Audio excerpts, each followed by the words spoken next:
2011 was a good year to be a silver supplier. The silver price was around $35. Cash costs averaged $5, making for a comfy 700% margin.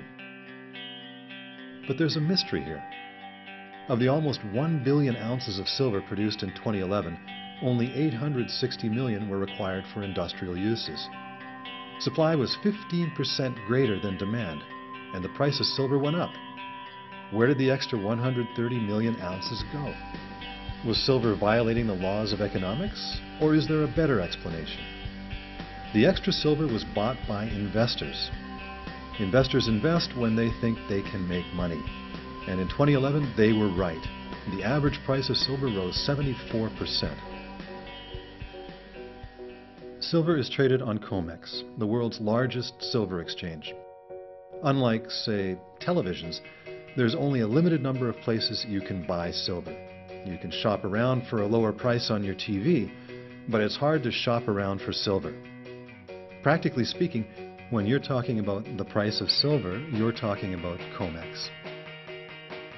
On COMEX, the spot price of silver is the average price of all silver trades in the last 2 minutes of trading in the highest volume future month.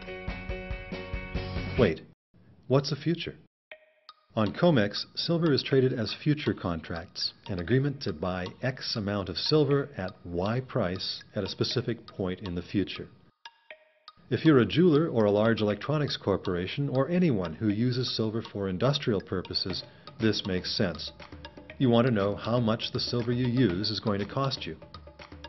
But it also provides an investment opportunity, hedging. Hedging is buying low or selling high in expectation that prices will rise or drop in the future.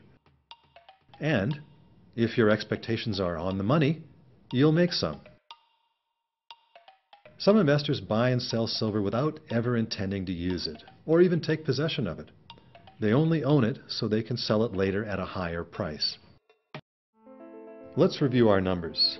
Last year, 1 billion ounces of silver was produced, and some 85% of that was required for industrial uses. But the total amount of silver traded on COMEX was 182 billion ounces. That means that for every ounce of silver produced in 2011, it changed hands 182 times before it left the market with the person who's ultimately going to use it. That means 99.5% of trades on COMEX were made by investors. Sometimes investors make decisions based on supply and demand. If supply costs are rising, they might expect to make money if they sell in the future when prices are higher. But they also make decisions for political and economic reasons.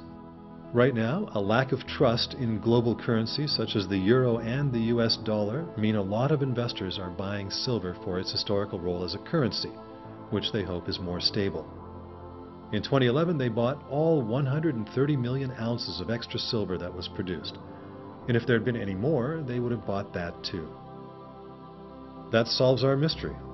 Even though supply was greater than industrial demand, investment was also a source of demand. Together, both types push the price of silver up. So what have we learned? There's more to supply and demand than just how much people make and how much they use. What they think matters too.